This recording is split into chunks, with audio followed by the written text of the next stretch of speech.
Imagine a lifestyle where simply working hard promises success.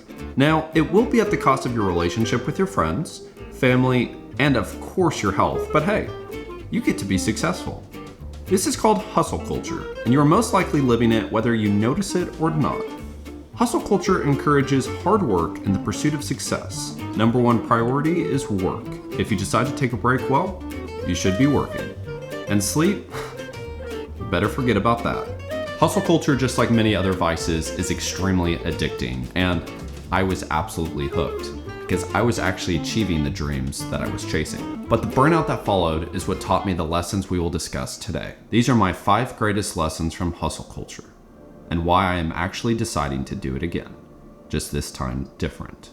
My hustle story. In high school, like most teenage boys, I began watching videos, motivational ones. Who's gonna carry the boats and the logs?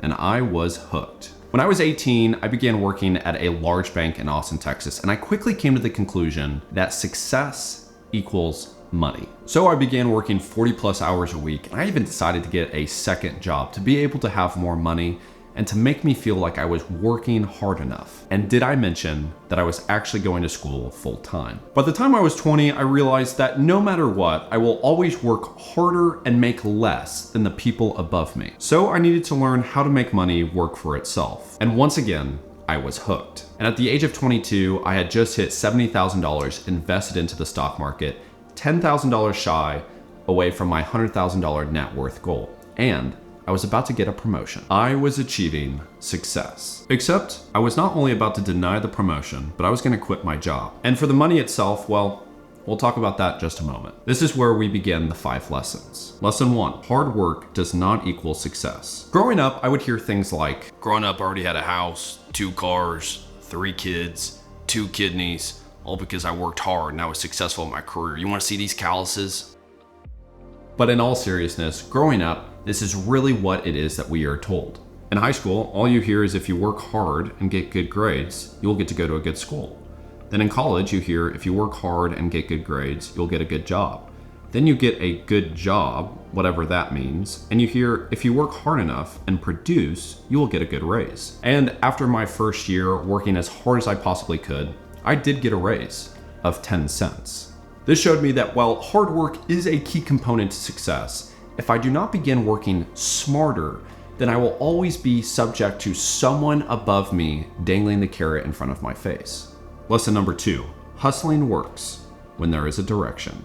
Hustling really worked great on what I prioritized, and I was able to achieve financial feats quite impressive for my age, and it's something that I'm very proud of. And it was truly magical seeing kind of an unachievable dream begin to come true right in front of my very own eyes. I think the issue in this is that without reflection, we rarely prioritize what we genuinely need. And this leads us to lesson 3. Success does not equal worth. At that period of my life where I achieved my form of success, I had no idea who I was. And to be honest, I was scared to even try to find out. I was extremely hard on myself. And to be honest, I enjoyed the fact that I was having to work so hard and sacrifice the things I liked because I didn't feel like I deserved it if I wasn't working hard enough. So when I achieved the success, I didn't know what to grind for next. So I had the scary thought, what if money doesn't equal success? What is success? Lesson 4, the cost of success. The lesson here lies in the question, what is success? What is it that we are all truly working for? So if you are having to grind away to be able to achieve your dream life, but it's costing you your life to get there. The question is it worth it?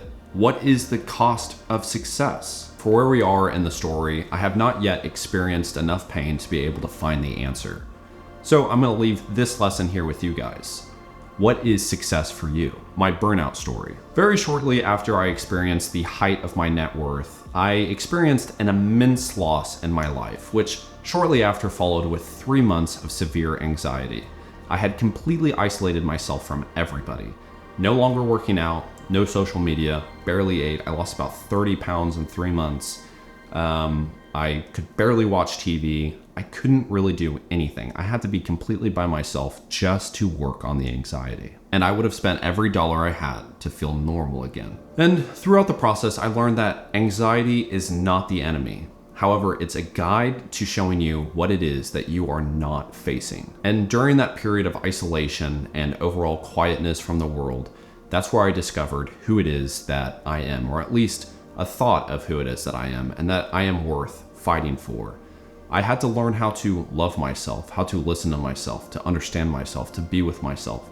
All of these things was extremely hard work. Lesson 5, fulfillment is the secret ingredient. The issue with hustle culture is that we are working as hard as we possibly can, ignoring all things that are going on in our life, in pursuit of success, in pursuit of happiness, in pursuit of worth or wealth. All of these things, in some ways, you actually already have in your life, and you're choosing to spend it to be able to achieve those very same things. On another hand, those are all things that, as a human, we want to have to be able to feel safe, but it's not what we actually want inside. Living a life of fulfillment works every day on answering the question, who are you? And while I don't believe that you will ever necessarily know exactly who it is you are, during my time of isolation, I began to notice what it is that I wanted to do with my life. I was able to see clarity and to be able to see that the way most of us live our lives is completely backwards of what it is that we should actually be doing. And this now allows me to be able to work far harder and much longer hours than I ever did before working on this channel, making sacrifices, but understanding that I'm not going for a specific destination. There isn't some goal that I want to hit that all of a sudden I will feel something. I'm going for everyday fulfillment and knowing that this is a lifelong journey.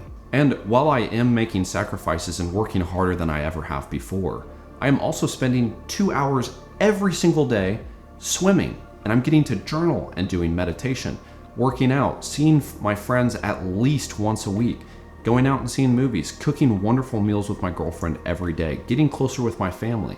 And I gotta say, I have never felt more at peace. So how is it that I'm working harder than ever before and more at peace? And I think that's when we come to the conclusion of working and living your life with intention allows you to be able to feel fulfillment in your life, to where there isn't a destination, there is a life. You're living a life. We're not trying to just hit these goals. We're trying to experience life. So to close this out, I want to read this letter from Charles Bukowski. My dear, find what you love and let it kill you. Let it drain from you your all. Let it cling onto your back and weigh you down into eventual nothingness. Let it kill you and let it devour your remains. For all things will kill you, both slowly and fastly, but it's much better to be killed by a lover.